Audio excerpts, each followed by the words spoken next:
Eric Johnson stepped onto the graduation stage, finally ready to escape 4 years of quiet torment. This was supposed to be the moment he made his grandmother proud. The day he walked away from the whispers, the looks, the long hallways filled with silence. But Ben Turner and Chris Riley had other plans. They saw a quiet black kid, dignified, focused, outshining them. To them, that was a threat, a final chance to remind him where they believed he belonged. Laughter exploded. Phones were already recording. And the insult, Eric, the janitor Johnson, cut through the gym like a blade. The audience said nothing. They just watched. What they didn't know was that humiliation has a way of forging steel. They thought they could bury him forever. They couldn't have been more wrong. The sound of his name echoed through the gym. Johnson. Eric Johnson. Eric stood up, legs slightly shaking under the weight of 4 long, difficult years. He straightened his shoulders, adjusted the wrinkled sleeves of his graduation gown, and stepped into the aisle. This was supposed to be his moment, the big day, the day he'd finally leave behind everything, the bullying, the whispers, the cruel jokes. Today, he was graduating, and more than that, he was the first in his family to ever do so. His grandmother, Miss Loretta, sat in the 3rd row, wearing her favorite blue dress and holding the same camera she'd used since Eric was a little boy. She worked 2 jobs for this. She gave up new clothes, vacations, even decent meals, just so Eric could have a future. He locked eyes with her. She smiled, eyes full of tears. But in the shadows of that celebration, 2 faces watched him. 2 boys, Ben Turner and Chris Riley, smirking like they always did. They'd been at it for years, finding ways to make Eric feel small. A quiet black kid, as Ben once said out loud, is just asking for attention. They didn't need a reason. They never had. Just his skin color and the fact that he didn't fight back. Ben leaned over to Chris and said with a laugh, "You ready?" Chris nodded. "Been ready." The principal handed Eric his diploma, blue and gold ribbon, his name in bold letters. For a second, everything else faded. The gym, the whispers, the bullies. He held that rolled paper like it was a trophy, because to him it was. "Congratulations, Mr. Johnson. State University is lucky to have you." "Thank you, sir," Eric replied, his voice proud. He turned toward the stairs and began walking down. That's when it happened. Ben stepped right in front of him, all smiles, hands up like he was going to give Eric a high five. But instead, he reached out fast and grabbed the diploma right out of Eric's hand. "Let me see this," Ben said, his voice loud, playful. Before Eric could say a word, Chris snatched it and held it high in the air. "Looks fake," Chris called out loud enough for half the gym to hear. "Somebody made a mistake." The laughter came fast. A few parents chuckled. Some thought it was a prank between friends. But Eric knew better. He felt the heat in his chest, the same heat he'd swallowed every day since 9th grade. "Give it back," Eric said softly. Ben cupped his hand to his ear. "What was that? Speak up." Then Chris, without warning, ripped the diploma in 2. Right there, in front of everyone. "Oops," he said. "Butterfingers." Before Eric could move, Ben shoved him hard in the chest. He stumbled, fell to the ground. His graduation cap rolled away. The torn pieces of his diploma floated down like cruel confetti. The crowd gasped. Some pulled out their phones. Some laughed. Others just stared in silence. Miss Loretta stood up, camera forgotten, face frozen in horror. Security rushed over. The principal returned to the mic, voice stiff. "Let's maintain order, please. Let's continue the ceremony." And just like that, it moved on. Name after name. Applause after applause, as if Eric's moment hadn't just been destroyed. He sat back in his seat, shaking. A teacher brushed off his gown and asked gently, "Are you hurt?" He shook his head, but he couldn't speak. The ache wasn't in his body, it was in his heart. 4 years of honor rolls, late-night studying, walking past hallways with his head down, all gone. Turned into a joke, a viral clip, a moment for other people to laugh at. Behind him, Ben whispered, "Just a joke, man. Don't be so sensitive." Eric sat still, not moving, not crying, just breathing. Miss Loretta never sat back down. She stood the whole time, fists clenched at her sides, staring at the boys who'd made her grandson a target for years. When the ceremony ended and caps flew into the air, Eric didn't move. He stared at the floor, the pieces of his diploma still scattered at his feet. The ride home was silent. He sat in the passenger seat, eyes on the road, holding a plastic bag filled with the torn diploma. Miss Loretta's knuckles were white from gripping the wheel. What they did today, she finally said, was evil. Pure evil. Eric said nothing. At home, she helped him out of the car. "We should report this, to the school board, to the police." "It won't matter," Eric said quietly. "It never matters." Miss Loretta reached for his hand. "You listen to me. What they did doesn't change who you are, doesn't erase what you've done. That diploma, you earned that. Not with luck, with your heart." He nodded, but his eyes were empty. And when she called him for dinner that night, he didn't come out. He didn't come out the next night either.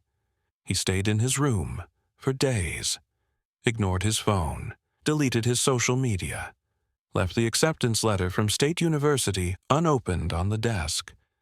Miss Loretta stood outside his door one morning. "Get dressed," she said. "I don't want to go anywhere." That wasn't a question. "Eric Johnson, get up. We've got somewhere to be." And that's where everything started to change. The sun was already beating down hard when they pulled into the cracked parking lot. Eric stepped out of the car, blinking at the old building in front of him. Paint peeling, windows covered in posters, a red and white sign that read, "Dixon Boxing Club." "Grandma," he said slowly, "what are we doing here?" Miss Loretta didn't answer right away. She shut the car door gently and adjusted her purse on her shoulder. "You remember what I always told you?" Eric sighed. "That our strength doesn't come from our fists. It comes from our character." She nodded. "Still true. But sometimes, life don't give you a choice. Sometimes, baby, you gotta learn how to stand tall, even when they want you on your knees." He followed her inside. The gym smelled like sweat and leather and old determination. Heavy bags swung from the ceiling. Teenagers jabbed at the air. A man in his 40s, stocky with thick arms and a trimmed gray beard, looked up from the speed bag. "You, Miss Loretta?" he asked, wiping his hands on a towel. "That's me," she replied. "You must be Coach Dixon." "Yes, ma'am. I run the place. You said your grandson needed to learn how to fight." She stepped aside so he could see Eric. Coach Dixon looked him up and down, not in a rude way, just seeing what kind of shape he was in, what kind of fire he carried. Eric stood with his shoulders slumped, hands stuffed in his hoodie, eyes tired. "What happened to him?" Coach Dixon asked. "Life," Miss Loretta said, "and a couple of boys who never got told no." Coach nodded. "That'll do it." Eric glanced around the gym, saw a kid about his age sparring in the ring, another doing push-ups while his coach yelled, "Again!" "I don't know if I can do this," he mumbled. Miss Loretta looked him dead in the eye. "You want to spend the rest of your life letting people like Ben and Chris tell you who you are." He said nothing. Your mama and daddy didn't die in that car crash so you could fold like paper. They died believing you'd fight for a better life. Coach Dixon stepped closer. Fighting ain't about swinging wild, son. It's about control, discipline, knowing when to hit and when to walk away. Eric paused, then nodded. Yes, sir. I want to learn. And so it began. Every morning at 6 a.m., Eric was at the gym, wrapping his hands, running laps, learning to move his feet. Coach Dixon didn't go easy on him, not once. Pain is just weakness leaving your body, he'd say, holding the bag while Eric threw punch after punch. But it wasn't just about the body. Coach taught him to breathe through frustration, to think with a clear head, to recognize the difference between real strength and just lashing out. Week by week, Eric changed. His punches grew faster. His back stood straighter. His voice, once soft and unsure, now had weight to it. Miss Loretta watched him return home each day, sweaty, sore, and proud. She didn't say much, just smiled, fixed him a plate, and let him heal. By the end of summer, he could go 3 rounds with anyone in the gym. His reflexes were sharp. His body was strong. But most importantly, his mind was steady. You're ready, Coach Dixon told him on his last day before college. Just remember, being strong don't mean you always fight. Sometimes, walking away shows more power than throwing hands. Eric nodded. He wouldn't forget. College was supposed to be a fresh start. The campus was huge, buzzing with freshmen, clubs, and all the freedom he'd dreamed about. He moved into his dorm, met his roommate, signed up for orientation activities, even cracked a smile in the cafeteria. And for a little while, it felt like maybe things really had changed. Until day 3. Eric was walking across the quad heading to the library when he heard it. That voice, that awful, familiar laugh. He froze, turned his head slowly, and there they were, Ben Turner and Chris Riley, lounging on the steps like kings, surrounded by new faces, drawn to their charm and expensive sneakers. Ben saw him first. His smirk didn't even flicker. Well, well, he said, standing up. Look who followed us to college.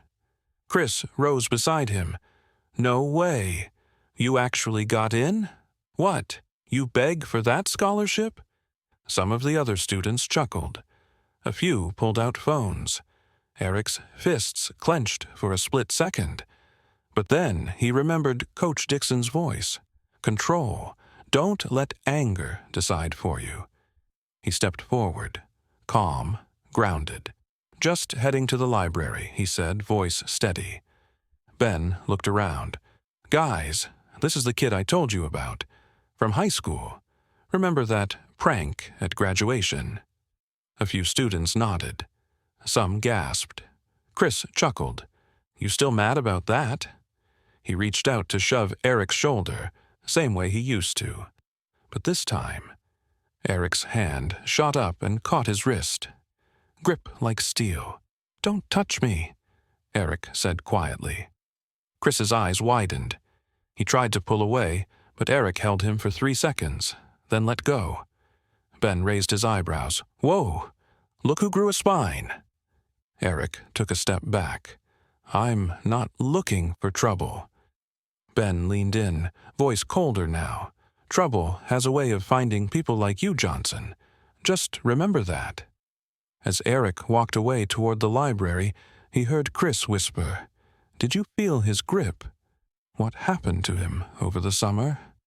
Ben stared at his retreating figure and muttered, Doesn't matter. By the time we're done, he'll remember where he belongs. Eric kept walking, but this time, he wasn't walking away. He was walking forward, with something deep inside him burning stronger than ever before. The next few weeks felt like walking through a fog. At first, it was small things. Eric would enter the dining hall, and conversations at nearby tables would go quiet. Study groups he had signed up for would forget to text him meeting times. Club applications he submitted vanished without a response. At first, he told himself it was just nerves, new place, new people. But by the third week, his roommate, Kevin, a tall, laid-back engineering student from Ohio, spoke up. "Hey," Kevin said one night, looking up from his laptop. "People keep asking me weird stuff about you." Eric turned from his desk. "Like what?" "Like if you've ever been in fights, or if you've got anger issues."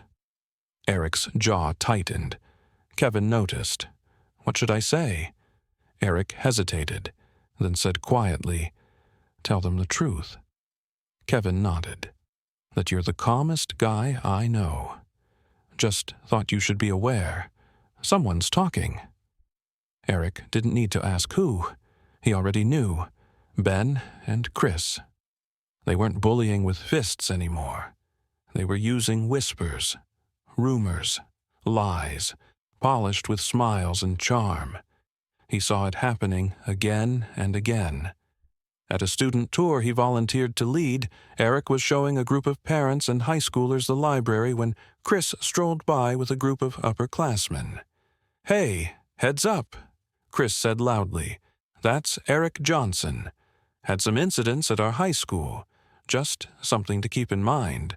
One of the moms quickly pulled her daughter closer. Another asked if there was a different tour guide available. Eric excused himself with a tight smile and walked off. Inside the campus rec center, tucked behind the weight room, was a small boxing corner, 2 heavy bags, a mirror, and a floor mat. He wrapped his hands slowly. Each loop steadied his breath. Then he hit. Left, right, left, uppercut. Every punch held a name. Dining hall, study group, tour, Chris, Ben. "Nice form," came a voice from behind him. Eric turned to see a senior watching him, arms crossed. He had short twists, deep brown eyes, and a confident smile. "I'm Marcus," the guy said. "I run sparring sessions here Tuesdays and Thursdays. You've got real training." Eric nodded. "Summer at Dixon's gym, back home." Marcus whistled. "Coach Dixon? That's legit. You should come. 8 o'clock. We don't tolerate drama, just discipline and sweat." Eric smiled for the first time in days. "I'll be there." Meanwhile, in their fraternity house across campus, Ben and Chris weren't smiling. "It's not working," Ben said, pacing. Chris sat scrolling his phone. "He's just hiding it better." "No," Ben snapped. "He's changed. You saw how he handled that tour. Calm, like he was in control." Chris put his phone down. "So what? You want him to snap?" "On camera? Risk his scholarship?" Ben's eyes darkened. "Exactly. We get him to lose it, publicly. Then everyone sees him for what he really is." Back on campus, Eric was finding something unexpected. Respect. In the gym, no one cared what high school he came from. No one asked about graduation. They cared if you showed up, if you kept your stance, if you listened. "You're fast," Marcus told him after one session. "But more than that, you're smart. You read your opponent." "Thanks." "You ever fight in a real match?" Eric shook his head. "Think about it. You've got the mindset for it. And the story." Eric looked down at his hands, at the rough skin that had formed from weeks of training, at the veins that now popped with every punch, then looked up again. "I'm not trying to prove anything." Marcus nodded. "Good. That means you're already ahead of most." Later that week, Sarah Chang, a quiet girl from his literature class, stopped him after the final bell rang. "Eric," she said nervously, "can we talk?" "Sure." She looked around, made sure no one was listening. "I've been recording things." He blinked. "What?" "Ben and Chris. What they're saying, what they're doing. I saw the graduation video online this summer. It made me sick." Why are you telling me this? Because I should have spoken up 4 years ago. I saw what they did. I stayed quiet. I won't make that mistake again. Eric studied her face. She meant it. And for the first time he felt something shift. He wasn't alone. Not anymore. Later that night, he called Miss Loretta from his dorm room. Still challenging those boys, she asked. Yes, ma'am.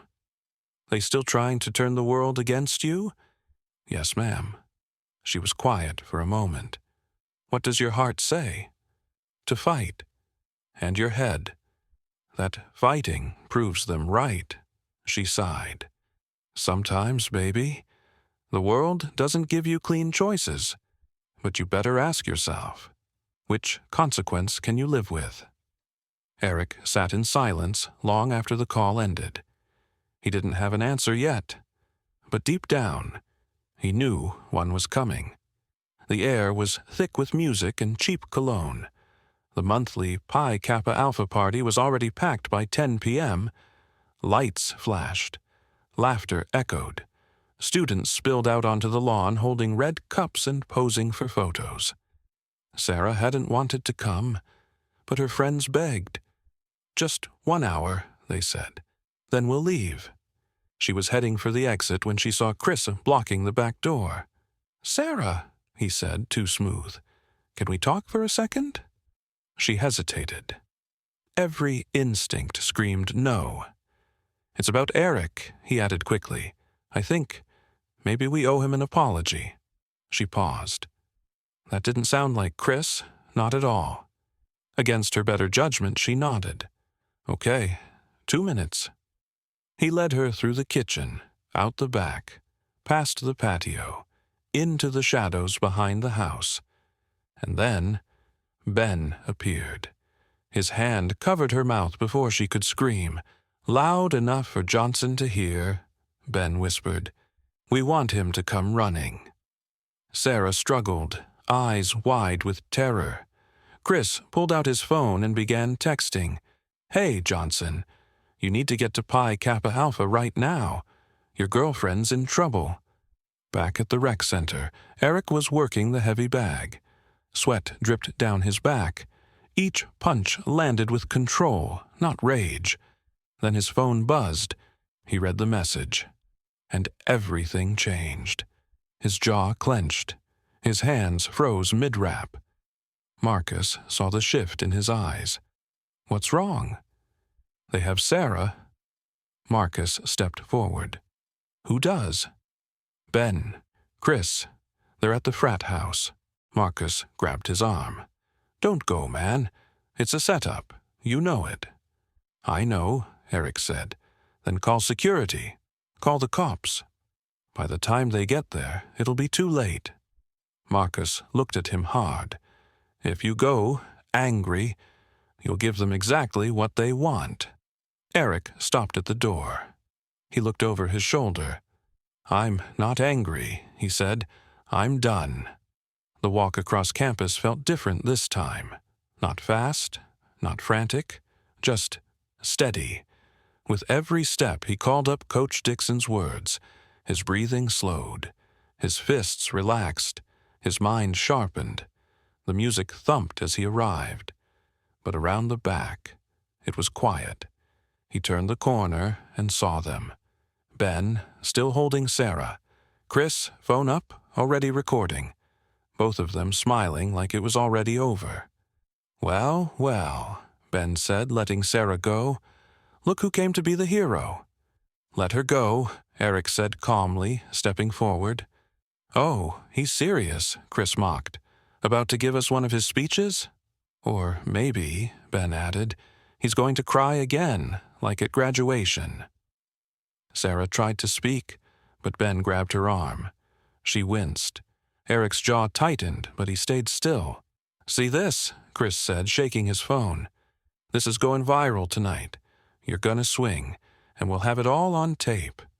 Angry black kid loses it. Perfect. Eric stepped forward, controlled. You don't get to use people anymore. Not me, not her. Ben scoffed. "You don't belong here, Johnson.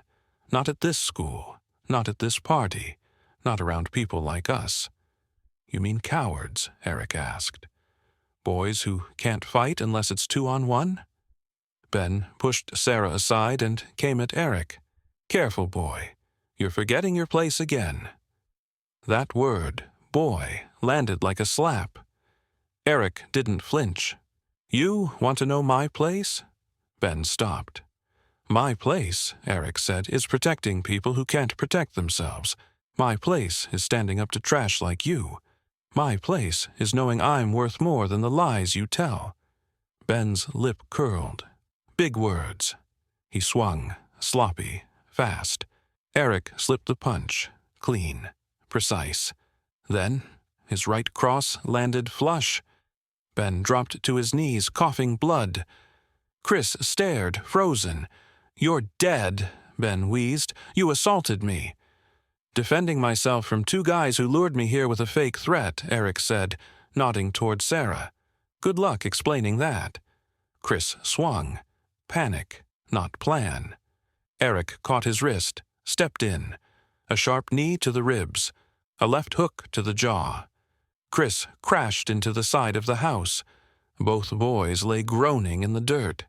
Eric stood over them, breathing heavy, knuckles red, but eyes calm. "It's over," he said. Then the sirens came. Red and blue lights flooded the lawn.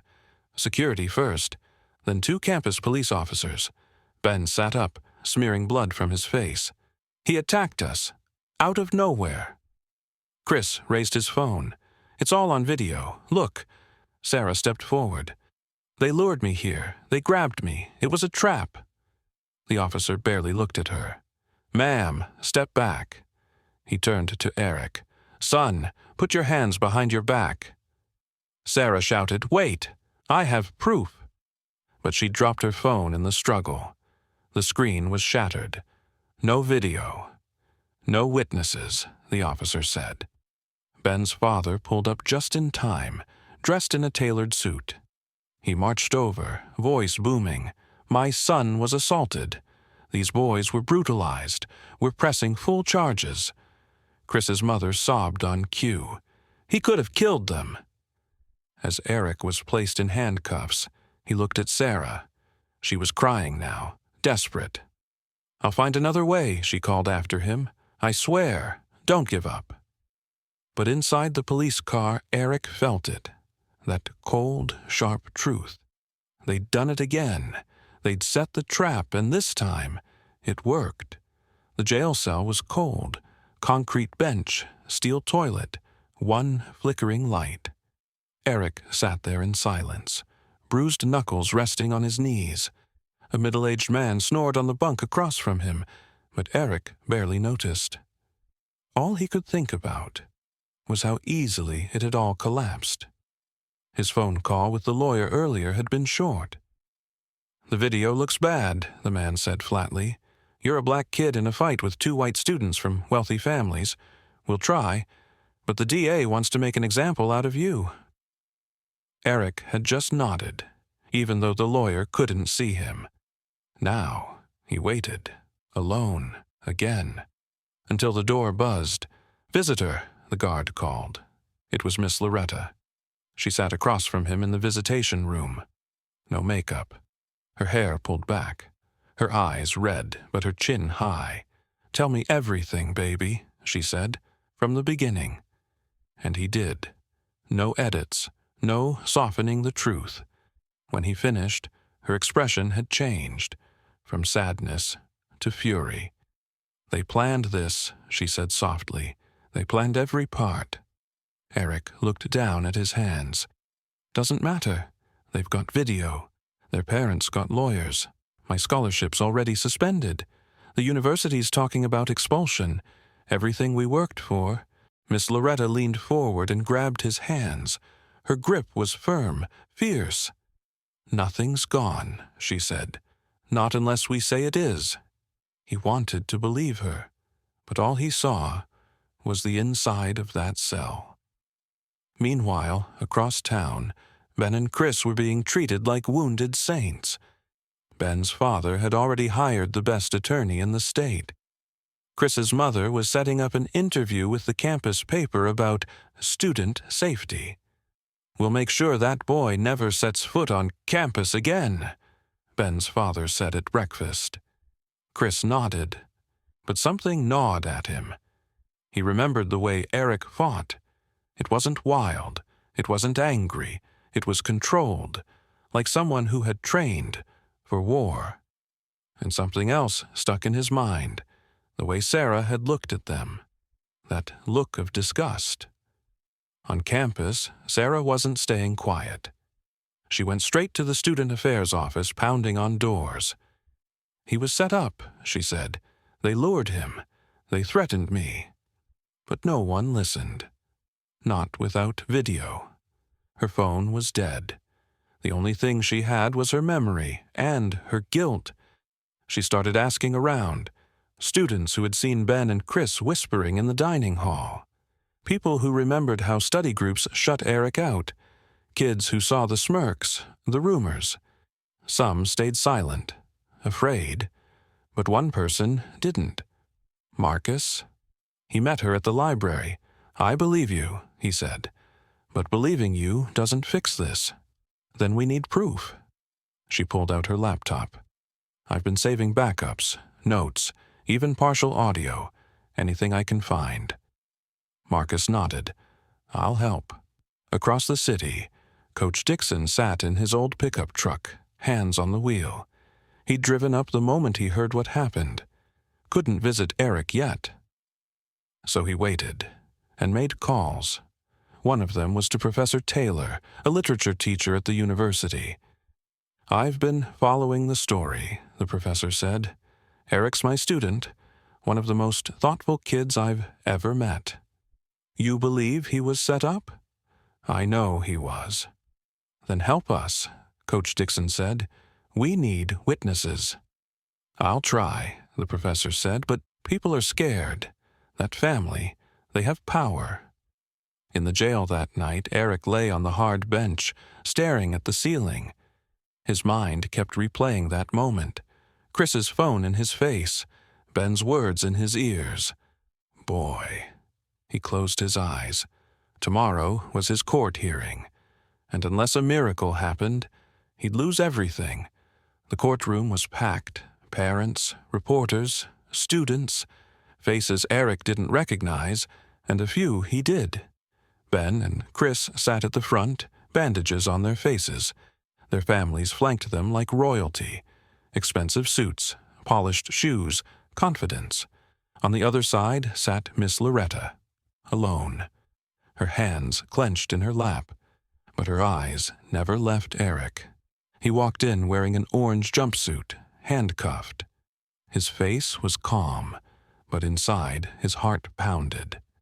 The judge, a tall woman with gray streaks in her hair, glanced at the file in front of her. "The state is requesting to hold Mr. Johnson without bail," the prosecutor announced. "Due to the violent nature of the assault, we believe he poses a threat to the campus community." Eric said nothing. Ben's father leaned forward, nodding along. Then the prosecutor called Ben to the stand. Ben spoke like he'd practiced it in front of a mirror. "He came out of nowhere, attacked us. We were just trying to help Sarah." Chris went next. "I thought he was going to kill us," he said. "The way he moved, it was like he'd been training to hurt people." Eric sat still. He didn't flinch. The prosecutor showed the video. Shaky footage that started with Eric throwing the first punch. Gasps filled the room. Miss Loretta looked down, her throat tight. The judge leaned forward. "Mr. Johnson," she said, "do you have anything to say?" Eric raised his eyes. "No, Your Honor," he said. "Nothing I say will matter." The judge nodded slowly. She was about to speak when the courtroom doors opened. A woman in plain clothes strode in carrying a folder. "Your Honor," she said, "Detective Rosa Medina." "Apologies for the interruption. But I have new evidence." The room buzzed. Ben shifted in his seat. Chris turned pale. The judge narrowed her eyes. "Go on." The detective handed over the folder. "We recovered deleted messages from Chris Riley's phone," she said. "He and Ben Turner planned this attack. They lured Mr. Johnson on purpose. Their words, 'Let's make him snap in public so we can finally finish what we started at graduation.'" Ben's lawyer jumped up. "Objection! That data was private." "It was obtained under a lawful warrant," Medina said calmly. "And there's more." She turned to the crowd. "Emma Caldwell," she said, "please stand." From the back row, Chris's ex-girlfriend rose to her feet. "I recorded him," she said, "during our relationship. He talked about how they'd frame Eric, how they'd use Sarah as bait." Gasps filled the room again. Chris's mother slumped in her seat. Emma continued. "They thought they were untouchable. But I was there. I heard everything." Sarah stood next. "I have partial audio on my laptop.